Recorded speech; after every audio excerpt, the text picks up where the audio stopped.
Bonjour Pascal. Et bonjour Maurice.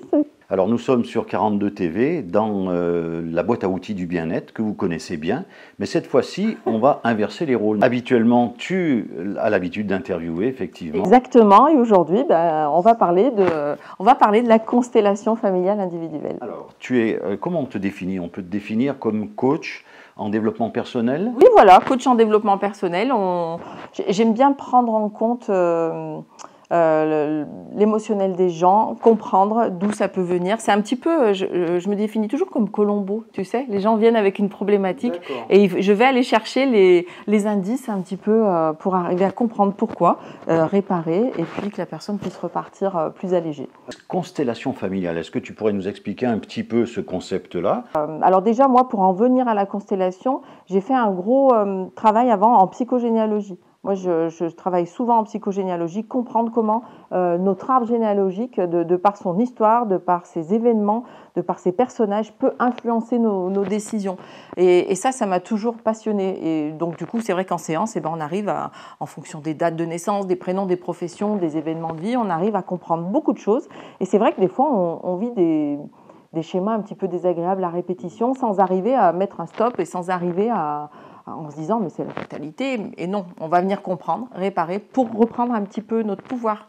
Donc tu veux dire par là, et je reformule, qu'on est porteur, chacun d'entre nous, nous sommes porteurs d'un passé. On dit même, il y a des petites phrases en développement personnel qui nous disent ce sont les parents qui mangent le raisin vert et c'est les enfants qui ont les dents qui grincent. Donc tu vois, c'est un petit peu cette histoire de nos ancêtres qui n'ont peut-être pas pu, qui n'ont pas pu parce qu'eux aussi avaient la mémoire de leurs parents et qu'on vient travailler nous ici. Alors des fois on peut être en loyauté, on peut être en fidélité. Ça c'est tout de même des phénomènes inconscients tout de même. Parler, réparer une situation qui ne nous appartient pas. Donc du coup on s'épuise. On va louper les relations de couple, on va louper le job, on perd un petit peu, on passe à côté de sa mission de vie. D'accord. La démarche pour venir te voir, elle commence comment? Il y a un moment donné, on est au pied du mur. Et on n'a plus les solutions. On a posé des actes, on a fait ci, on a fait ça. Et à un moment donné, par quoi je vais passer? Et c'est là où généralement tu vas avoir le copain ou la copine ou un reportage qui va dire tiens, il existe ça. Alors ça peut être de la sophro, de l'hypno, un petit peu. Et puis on va te dire bah, tiens, tu n'as pas essayé les constellations. Voilà. Tu verras quand c'est le moment, tu as les infos qui te viennent. La personne vient te voir, elle est ici. Tu commences comment alors du coup? Déjà, pour commencer la constellation, pour essayer d'expliquer un petit peu ce qu'est une constellation, tu prends les constellations au niveau de l'astrologie. Tu as la constellation de la Grande Ourse. Enlève une étoile, ça n'est plus la constellation de la Grande Ourse. C'est pareil pour notre arbre généalogique. C'est-à-dire que nous, on est là avec un papa, une maman, et ça ne peut pas être autrement. Il y a un spermatozoïde et un ovule qui font le job et qui donnent un enfant. Donc, que tu les connaisses ou pas, on va poser au sol. Moi, je travaille au sol. Il y a plusieurs façons de travailler en individuel. Moi, je travaille au sol où la personne va noter son nom, le nom de son papa, de sa maman. Si elle ne les connaît pas, on mettra géniteur, génitrice. Et au sol, on va venir refaire l'arbre, le reconstruire, mais où chacun aura sa place. Parce qu'en fonction des événements de vie, dans une famille, tu vas avoir, je ne sais pas, moi, si tu as un papa qui est défaillant, alcoolique, qui rentre le soir, qui tabasse tout le monde ou qui viole ses enfants, autant te dire qu'à l'âge adulte, ce monsieur, on va lui tourner le dos ou il aura eu des problématiques avant et ainsi de suite. Donc, il manque du monde, il manque l'équilibre, il manque la place du père, la place de la mère, tout est faussé. Et quelqu'un doit se construire avec un schéma comme ça derrière. Donc, venir en constellation, c'est aussi venir, dans un premier temps, consteller et venir reposer tous les membres de son arbre à la juste place. Et déjà, la constellation commence par là. On va discuter avec la personne pour voir si elle met une intention dans sa séance. Je vais lui faire consteller toutes les feuilles qu'elle aura écrites avec tout le monde qui fait partie de son arbre. Je vais la faire consteller au sol voilà, il y a deux espaces pour la constellation. Un premier espace où elle va consteller sans loi, sans règle, c'est-à-dire par ordre d'affinité.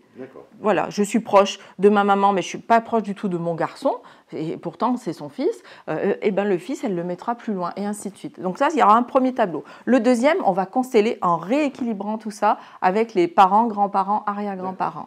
On va faire un troisième tableau avec les frères et sœurs et les parents, et on va faire un quatrième tableau avec la descendance, les enfants qu'on aura eus. Et c'est très important d'essayer de demander aux mamans ou aux papas s'ils n'ont pas eu, avant leur rencontre, ou des enfants illégitimes, ou une naissance qui commence, et puis non, on est trop jeune, on n'est pas ensemble, il y a des avortements, des choses comme ça. S'ils font partie de la constellation, c'est bien de les connaître. On a mis ce tableau en place, comme tu le disais, et qu'est-ce qui se passe ensuite? Le consultant, qu'est-ce qu'il fait là? Le consultant va avoir sa feuille, et je vais lui demander de se poser sur sa feuille. Et à ce moment-là, on va demander au corps, qui va devenir un vrai pendule, on va observer la réaction en fait du corps pour la constellation. Et vous allez voir, les personnes qui viennent, c'est assez flagrant. Le corps, elles se sentent lourdes, tirées. Je demande toujours comment tu te sens. Et là, le corps, il tire en arrière, à gauche, à droite, je me sens lourde, je bouge plus, je suis figée. Il y a des fois, on constelle, la personne va mettre sa feuille, donc en fonction de si elle va sur la gauche ou la droite, je vais lui demander de choisir, d'aller chercher la feuille de son papa, on va placer le papa, je lui redemande comment elle se sent. Mais il y a des fois, on place une personne, et là, plus rien ne bouge. Et on sent que c'était quelqu'un qui était... moi, déjà, je me connecte à la consultante ou au consultant, et je sens les choses... j'ai beaucoup de ressentis, hein, donc je sens les choses, et oulala, mais celui-là, il n'était pas un peu comme ça. Et on vient justement, lui, s'il était trop présent, on vient le remettre à une place plus douce, plus calme, plus équilibrée. Donc, en fonction de l'équilibre, tu viens de le dire, de la personne, toi, tu peux interpréter effectivement les difficultés ou les blocages qu'il peut y avoir avec le papa, la maman, les grands-parents. Ça me fait penser lors d'une consultation où sur le troisième tableau, on a les parents avec la fratrie. Et puis donc, je demande à ma consultante de placer ses frères et sœurs par ordre d'arrivée. Donc, elle place sa sœur, son frère, elle, voilà. Et quand elle se place sur sa sœur, j'entends, mais je la veux pas la place de première. Alors je lui dis, qu'est-ce que c'est bizarre, ta sœur là, elle est bien à l'aise en étant première. Elle me regarde, elle me dit, mais elle n'est pas première, elle est troisième. Alors là, on a rigolé, on a souri parce que l'information était venue, mais très clairement, j'ai voyé une réticence. Donc on a redonné. Et tu vois, là, ça aussi, c'est un signe. Quand on fait une erreur de placement de feuille, ça aussi, ça vient donner des informations. Bien sûr. Quand on arrive, la personne me dit « Oh, j'ai oublié de dessiner ma mère ».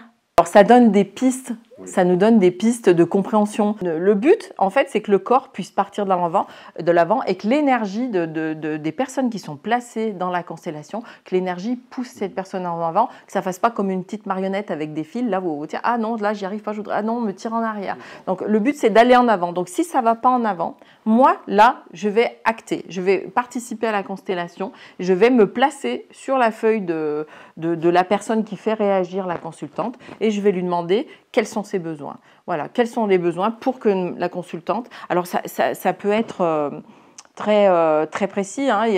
Bien souvent, c'est des demandes de pardon. Quand vous avez eu des gens défaillants au sein d'un foyer qui ont violenté, qui ont battu, qui ont trompé, il peut y avoir des demandes de pardon, il peut y avoir des demandes de réparation, il peut y avoir des demandes d'identité. Et à ce moment-là, moi, je fais la correction sur la feuille et c'est flagrant. Les personnes, une fois que c'est corrigé, l'énergie change complètement. Il y a plus cette espèce d'aimant qui empêche d'avancer, qui empêche de voler de ses propres ailes. Et ça, c'est super chouette. Et quand justement, à chaque tableau, quand la personne, au bout d'un moment, arrive à partir en avant, et ben là, la constellation est terminée, on a fait le job. Est-ce que tu aurais un exemple particulier à nous donner? Par exemple, il y en a un qui était assez touchant de cette maman qui est là, qui a hélas eu beaucoup de fausses couches dans son parcours maternité. Et là, au moment de faire la constellation, il y a eu vraiment... Donc on place toute grossesse qui a commencé, est notée. Effectivement, il y avait quelque chose vraiment qui la retenait en arrière. Puis même par rapport à ses enfants à elle, il y a eu quelque chose qui s'est passé pendant la constellation. Du coup, elle a pu aller de l'avant. Et c'était touchant parce qu'elle m'a dit, j'ai récupéré ma fille à l'école le soir et elle est tombée dans mes bras en bas âge. Et donc, on sent qu'il y avait eu une réaction quand même,